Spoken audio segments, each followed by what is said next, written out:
the Ukrainians managed to advance their front line in the northeastern sector of the Kursk salient towards a current frontline village called Berdin.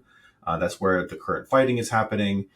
As of this morning, January 6th, the Russian Ministry of Defense claims that they have stopped the Ukrainian attack in the direction of Berdin, but that remains inconclusive as the fighting continues.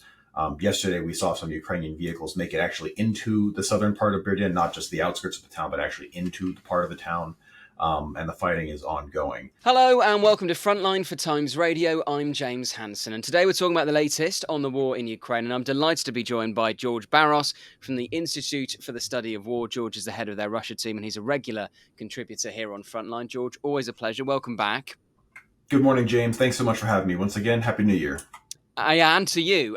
To begin with, I just wonder if you can bring us up to speed with what we've seen on the ground over recent days, in particular in Kursk Oblast, where it appears Ukraine is launching new offensive operations. What is the latest? Absolutely. Well, the first thing I want to say is that the situation is still unfolding quite rapidly. This only just began yesterday around January 5th. So we're still figuring out what we know exactly. But we do know is that the Ukrainians, after several months of being on the defensive in Kursk, they have resumed offensive operations in Kursk, and they have been making some tactical gains, that is, small gains at the tactical level of war, not any sort of major gains to begin with. Yesterday, we observed geolocated footage and combat footage and satellite imagery that confirmed that the Ukrainians managed to advance their front line in the northeastern sector of the Kursk salient towards a current frontline village called Berdin. That's where the current fighting is happening. As of this morning, January 6th, the Russian Ministry of Defense claims that they have stopped the Ukrainian attack in the direction of Berdin, but that remains inconclusive as the fighting continues. Yesterday, we saw some Ukrainian vehicles make it actually into the southern part of Berdin, not just the outskirts of the town, but actually into the part of the town, and the fighting is ongoing. The Ukrainians are also pushing on a corner of the southwestern portion of the salient, as well as a southeastern portion of the salient.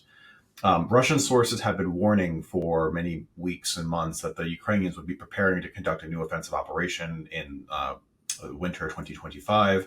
And many Russian sources are hesitant to describe this current Ukrainian attack in Kursk as being the new offensive. They think that this could be condition setting or perhaps a diversion, and that the actual Ukrainian offensive could occur either in a different tactical area within the Kursk salient or in an entirely different area in the theater, for example, in Zaporizhia, near Barros, or in other places. So, and I am hesitant personally to make the call that this is going to be the main effort. Generally, the scale of the attack is relatively small.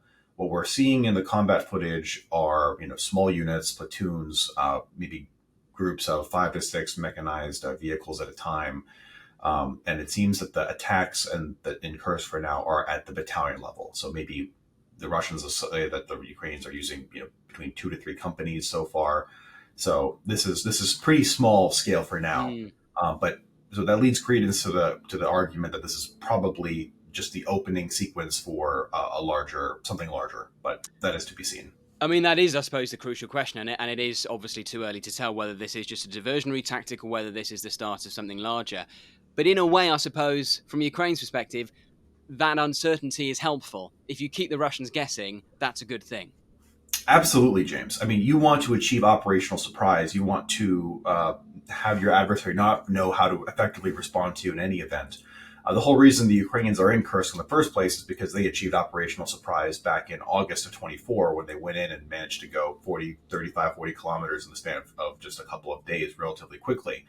And so keeping the Russians guessing, keeping them on their toes, not making clear where is going to be the main direction of Ukrainian attack, be it in Kursk or elsewhere, that is how you help increase the chances of you having a successful operation at the end of the day. What will be the key things you'll be monitoring in the ISW over the coming days to see what exactly Ukraine is trying to achieve in Kursk? Exactly. So what we're going to be looking at very closely is, of course, the evolving control of terrain on the ground. We're looking very closely at the tactical objectives that the Ukrainians set up for themselves. So that is what strong points they want to seize, what ground lines of communication, roads, highways, logistical nodes, crossroads between towns, et cetera, do they want to go for. When will the Ukrainians send their, well, to what extent do the Ukrainians actually have viable reserves? That's a big research question, and it's completely unclear to us. To what extent will the Ukrainians deploy their reserves and try to go for exploitation? The current small scale of the attacks could suggest that this is actually not the main combat body. These could just simply be reconnaissance elements that are doing what we call reconnaissance in force. You send a small fighting force up to go engage the adversary, collect information, and learn about how they fight back to tell the main body of forces, and then you send the main body of forces in. Or this could just be the main attack. But to what extent do the Ukrainians actually have a prepared, main frontal attack force or a follow-on exploitation force prepared to go into this? And what are the Ukrainian objectives? The other thing that's going to also, of course, for us be how do the Russians respond? Depending on what kind of reserves the Ukrainians have, what implications and requirements does that impose on Russia to reinforce this Kursk area of operation? Of course, we've got a lot of media coverage in recent months about how the Russians have reinforced Kursk with roughly a division, 10,000 infantry from North Korea, and how that's changed the nature of this war. But beyond that, will the Russians have to deploy even more forces?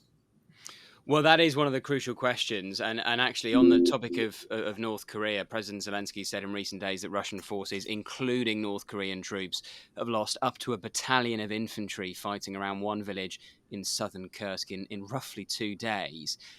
Assuming that is accurate, what does that tell us about the current sustainability of the Russian casualty rate?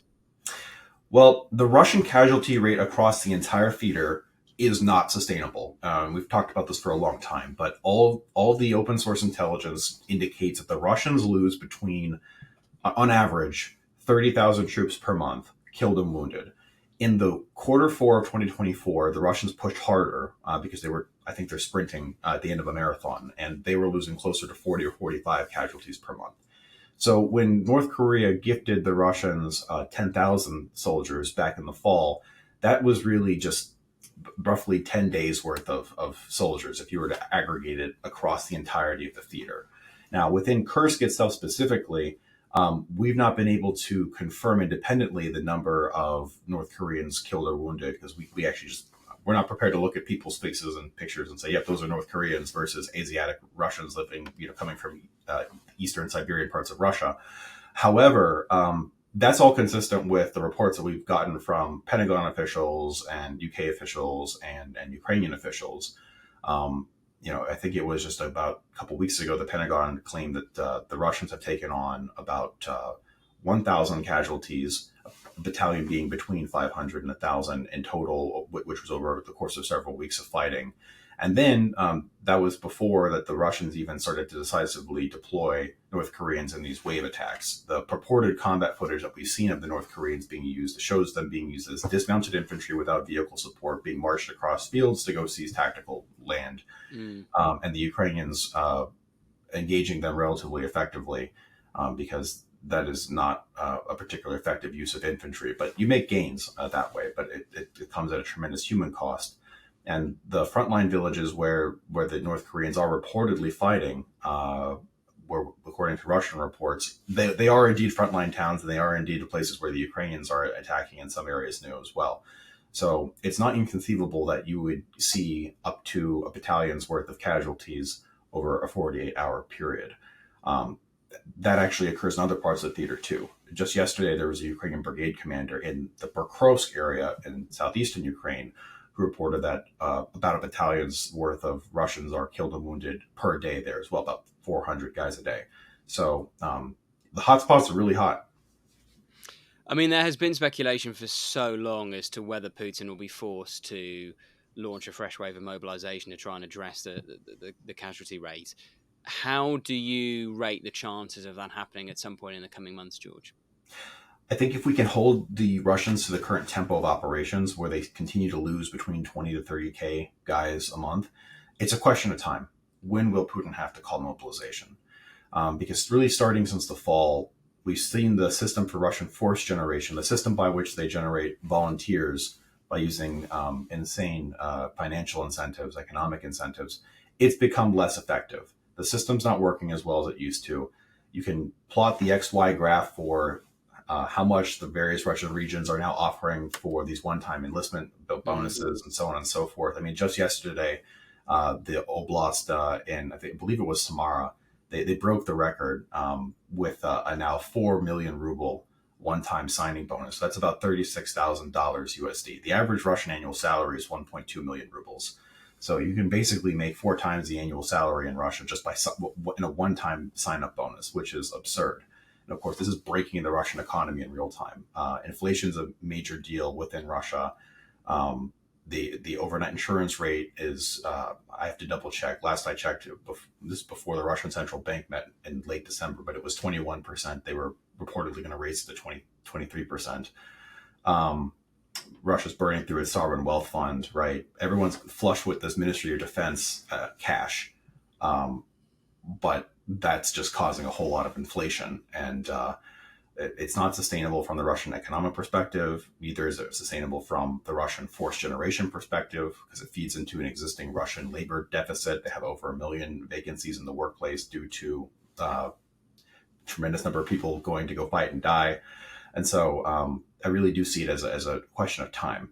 Putin wants to stave off for as long as possible the requirement to have to do mobilization. And I think that's part of the reason why the Kremlin is actually doing this sticks and carrots, charm and coercion offensive now with the Oreshnik ballistic missile strikes, and while also simultaneously trying to go into negotiations, because Putin would love to off-ramp himself from the current collision course that he has with difficult decisions and accumulated risk coming down the pike in the next several months.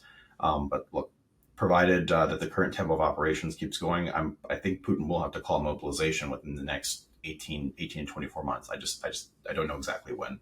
It's such a good point you raised, George, about the state of the economy as well. It's almost like Putin is in a kind of vicious circle of unsustainability. He's got 2 things that are unsustainable: the casualty rates on the front line, but he can only get out of that by essentially bribing, as you describe, ordinary Russians to sign up. But that comes at huge economic expense that makes the Russian economy unsustainable. So whichever way he turns, he's got a different form of unsustainability. Precisely. And look, even to end the war, if he ended it today and the casualty rate dropped to 0 overnight, that would also impose problems on him as well, because now he has to deal with several 100,000 violent men coming back into Russian society, where there are not going to be sufficient jobs and opportunities to employ them. And so how do you deal with the externalities of all these violent men then returning to domestic civilian life?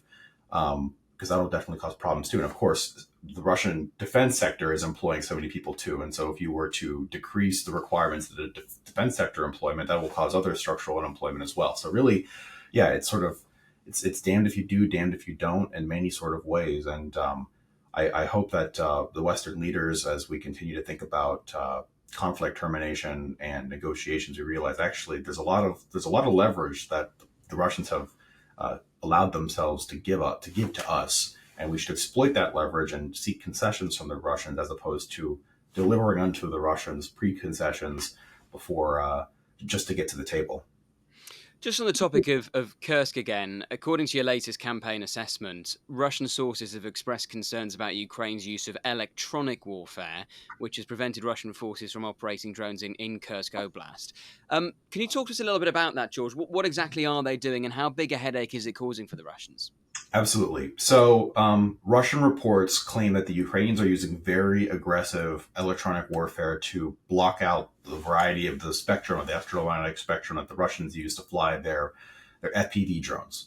And this, of course, is important because FPV drones have become one of the favored tactics to destroy and defeat mechanized pushes. There's a lot of great Ukrainian combat footage from all around the theater, basically how the Ukrainians are actually more effective at engaging and destroying, say, a mechanized platoon with all the infantry riding in infantry fighting vehicles or infantry personnel carriers than they are fighting infantry dismounts, because when they get themselves up into the vehicles, they have a relatively large signature. The drones can go engage them in a very accurate sort of way. It's very easy to do follow-on shots, right? And so if you have to kill 100 infantry, it's easier to kill 100 infantry riding in a relatively small series of vehicles than it is to kill 100 infantry dismounted running across the field. The Russians use this tactic too, but of course, one of the prerequisites is you have to be able to have the drone operators communicate with the drones. And so when the Ukrainians are blanketing the space with interference that deprives the Russians of being able to use the drones, that causes problems. And I'd note that for the Ukrainians, it's a good indicator that the Ukrainians are conducting combined arms operations, because we actually see at least 3, maybe 4 different combat service arms supporting this Ukrainian operation that's unfolding in Kursk. It's a huge problem when you want to fly your own friendly drones, but then your own friendly electronic warfare basically does electronic warfare fratricide, and it denies your ability to do the drones, to fly your own drones, while also conveniently denying the enemy drones. So there's a high degree of coordination that actually has to occur between the ground forces and your own friendly electronic warfare, so that when you use your drones and you do your advances, you don't also gum up what your friendly drone support is trying to do. So that's actually quite difficult, and it's a challenge for both sides, and it's a modern challenge. I mean, no, the United States military still hasn't quite figured out how to do that either. There's a lot of implications for how do you echelon drone forces and electronic warfare forces and your ground forces to do all that deconfliction. So that's actually quite good, and as a prerequisite for modern combined arms warfare. We also see the Ukrainians using deep strikes. They're using HIMARS artillery strikes to disrupt the Russian rear areas, to prevent redeployments, and degrade their command and control nodes, while also, again, doing these electronic warfare attacks. So this is interesting. It demonstrates that the Ukrainians are indeed integrating lessons from the battlefield. They're becoming more effective at using combined arms operations, and it's causing problems for the Russians. Now, big picture, with this operational learning that we see in Kursk, it then implies the bigger challenge for the theater, which is we should not be so readily able to accept the premise that the war is helplessly and hopelessly stalemated, that there can no longer be maneuver warfare. I think actually the challenge for military science is actually, how do we restore operational maneuver to the warfare? How do we create those conditions? And that, of course, has big implications for denying the enemy drones, allowing your own drones to work at the same time, how to effectively coordinate this EW stuff with your ground forces, how do you integrate fires into this. These are the sort of lessons learned that came from the unsuccessful counteroffensive in 2023, that we basically tee up all the problems for how do we get past those issues. So hopefully they can figure out if the Ukrainians can figure out how to do it successfully in Kursk at a smaller scale, it can then be replicated on a larger scale elsewhere in the theater in the future. And would it be your view, George, that ever since the full-scale invasion began, Ukraine has been far better at learning these operational lessons than Russia have? They have been, at least for drones. The Ukrainians have a comparative advantage when it comes to innovation with drones, and especially using electronic warfare at scale and the deconfliction of the two. The Ukrainians, they're a lot more innovative. They have a very strong IT sector. That's not to say the Russians are not innovative and have an IT sector, but they have a comparative advantage.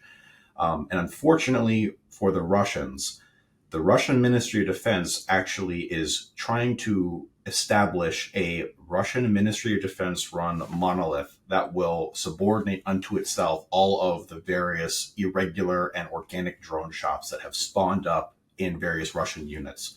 The Ukrainians have all these independent organic drone shops that do great work, and the Ukrainians are very good about letting those drone shops do what they do well, learn, innovate, and then they take the best of that and they proliferate it across the force. The Russians have been doing that as well, but the Russians want to control everything. And my colleague here at the Institute, Katerina Stepanenko, she actually published a recent special edition for us where she talks about this new Ministry of Defense campaign that basically seeks to stifle all of those independent shops, bring them under this one sort of abomination of a Ministry of Defense run corporate entity, which will likely stifle the Russians' ability to continue innovating freely, because they have to use pieces and drone components and things that are procured by the Ministry of Defense. They can't do their own procurement. And of course, that's going to then become victim to Ministry of Defense graft and corruption. The standard operating procedures are going to be a little bit stricter, and a variety of other problems that is going to not be conducive to on-the-fly battlefield learning. So I would say, yes, it's accurate to say the Ukrainians have an advantage in this. And it's one of the reasons why the Ukrainians have been able to use drones to offset the conventional superior Russian military strength that the Ukrainians cannot conventionally meet. Something else we've seen in recent days is Russia vowing to retaliate after claiming to have shot down 8 US-supplied ATACMS missiles fired by Ukraine into Belgorod. How would you say Russian air defences are coping with Western-supplied long-range missiles so far, George? They've been more effective than we'd like them to be. I'm not able to confirm the specific instance of the air defense shooting down those 5 ATACMS missiles, but what we do know from U.S. Official statements and documentation and combat footage is that Russian integrated air defense is able to destroy ATACMS missiles, which is not particularly surprising by itself. So the challenge for the Ukrainians is, how do you conduct more effective strike packages? Does that mean you have to now integrate more dummy drones with them? By dummy, I mean decoy drones. How do you conduct offensive electronic warfare operations at the same time to be able to try to help suppress or confuse the air defenders? Do you potentially, how do you sequence the timing of the strikes relative to the drones and the decoys, right? So there's a whole lot of playing and learning that has to be done on how to make those strikes more effective. But then, of course, also, how do you take out the various different Russian air defense systems that are good at doing certain things? Not all air defense systems. So the Russians have a variety of high-end air defense systems. They got the S-300s, they got the S-400s, which are, your larger, which provide your larger area of protection. But there's tactical air defense systems too. There's the Panzer system. There's also some Books for tactical, very close air defense. And what the Ukrainians have found is that there's sort of this complex game of chess where you can trade there are certain kinds of drones, certain kinds of systems that are better at taking out nodes within this integrated Russian air defense system. And so all of these systems are dependent on the ground-based radar stations, which are sort of the eyes to the system. And all these guns are completely useless without the radars. And so really the Achilles heel of the system are the radars. And the radars tend to be protected and hidden quite well because it's such a vulnerable spot. So what the Ukrainians have done is they've been trying to play this cat and mouse chess trade game where, all right, if we trade these sorts of drones that use these sorts of technologies that can evade these sorts of things to then get after the radars, you can then degrade this. And so in order to actually degrade the big, more sophisticated Russian air defense systems like those S-300s, S-400s, which can shoot down the ATACMS, you have to do all these trades at a lower level to take out these smaller systems and these radars and these other things to then create the windows of opportunity to then send in your bigger stuff. So the air war game is very complex, and there's a lot to be learning to be done about what it is. But of course, ATACMS are not a silver bullet. I never argue that they have been would be a silver bullet. They are a requirement and they are necessary for successful Ukrainian operations. You do need to be able to strike deep and hard into an adversary's rear. And it's fundamentally a good thing that the Russians now have to think about protecting these rear areas, because it denies the Russians the flexibility to now deploy these air defense systems at the frontmost tactical positions to cover the front line, because now they have to worry about engaging these ballistic missiles in the rear. I'd note for you that as it pertains to the air war, the Russian use of glide bombs has decreased in many areas of the theater over recent months. And in space and time, that is correlated with the new policy changes that have allowed the Ukrainians to use ATACMS in some limited capacities in Russia. I'm not going to argue that it's a one-for-one causation, but all of these things are connected and it's important. That's really interesting. Just finally, George, I wanted to get your take on what we saw on Christmas Day, which was the downing of that Azerbaijan Airlines flight in Russia. It is believed by Russian air defences. I wonder what you think the potential significance of that is, given Azerbaijan is a de facto ally of Russia, and given presumably Russia's other regional allies will be looking on and asking serious questions about it. Sure. Well, it's a tragedy that civilians were killed needlessly. It's unfortunately part of the latest string of incidents with Russian friendly fire attacks against civilian airliners. Of course, everyone remembers about 10 years ago in 2014 when the Russians shot down MH17 flying from the Netherlands to Southeast Asia. The Russian 53rd Air Defense Brigade conducted that attack, but denied it. But look, it's a bad look for the Russians. The Ukrainians were reportedly conducting some drone attacks that day, and I think the air defenders at hand, they became confused about what certain targets were. They didn't properly do their targeting correctly. That's on the air defenders, and they accidentally shot down a civilian plane. Now, I would challenge your characterization that Azerbaijan and Russia are allies. They actually are. They have a very complex relationship. They're Azerbaijan is not a member of Russia's post-Soviet treaty bloc, the CST, or the Collective Security Treaty Organization. Azerbaijan is actually an actual stated adversary of Russia's actual ally, Armenia. Of course, we had the whole war in Nagorno-Karabakh and the recent Russian seizure of Nagorno-Karabakh from the Azeri seizure of Nagorno-Karabakh from Armenia. They're aligned with Turkey, and Turkey, of course, is an adversary of Russia, or there's a complex relationship there too. But I think what it does do is it further solidifies Azerbaijan's sphere and policy that they do not want to be involved in anything that Russia does. Azerbaijan is a significant producer of gas, and I think Azerbaijan wants to produce gas to help offset the recent ending of Russia's gas exports through Ukraine to the rest of Europe. So I think Azerbaijan might play a role there.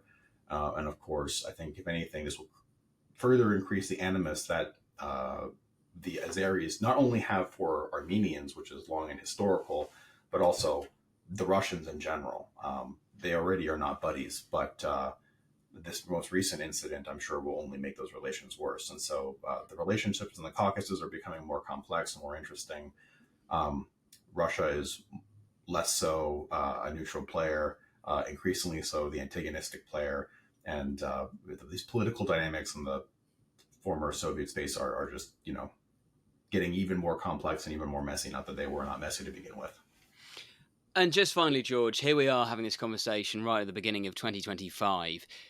If you put yourself in Vladimir Putin's shoes, what is the one thing you are most worried about happening over the next 12 months, either on the battlefield or off it?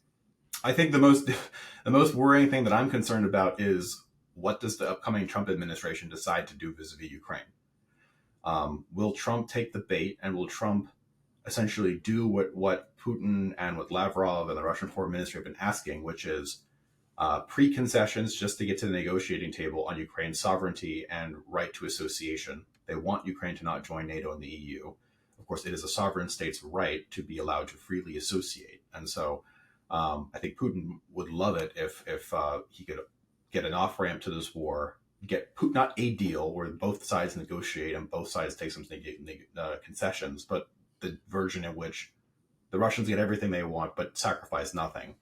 That'd be very good. But of course, the dangerous thing is that the new Trump administration, they go into this very clear-eyed with strategic sense about American interests, and they realize actually that there's a deal to be made here, but it's a deal that involves really serious Russian concessions, and that if you actually just continue what we're doing, that is sustaining the Ukrainian fight, maintaining this high tempo of operation, which is burning and destroying Russia's combat power and economy, that come hell or high water within the next 12 months, there's going to be difficult economic, demographic, military readiness problems that are going to only further mature for Russia. So I think Putin's put all of his eggs into the basket of what is Washington going to do, and I think he's very, very concerned about what American policy towards Ukraine is going to look like, coming into the next month or two. Well, we won't have to wait too long. Just a couple of weeks to go now until Donald Trump's second inauguration. George, it's always fascinating talking to you. Thank you so much for your time. Likewise, James. Thank you so much. Thank you for watching today's episode of Frontline. For early access to our videos, member-only Q&As and live streams, then sign up for a membership via the link in the description. And for the latest news and breaking stories, listen to Times Radio and follow us at thetimes.com.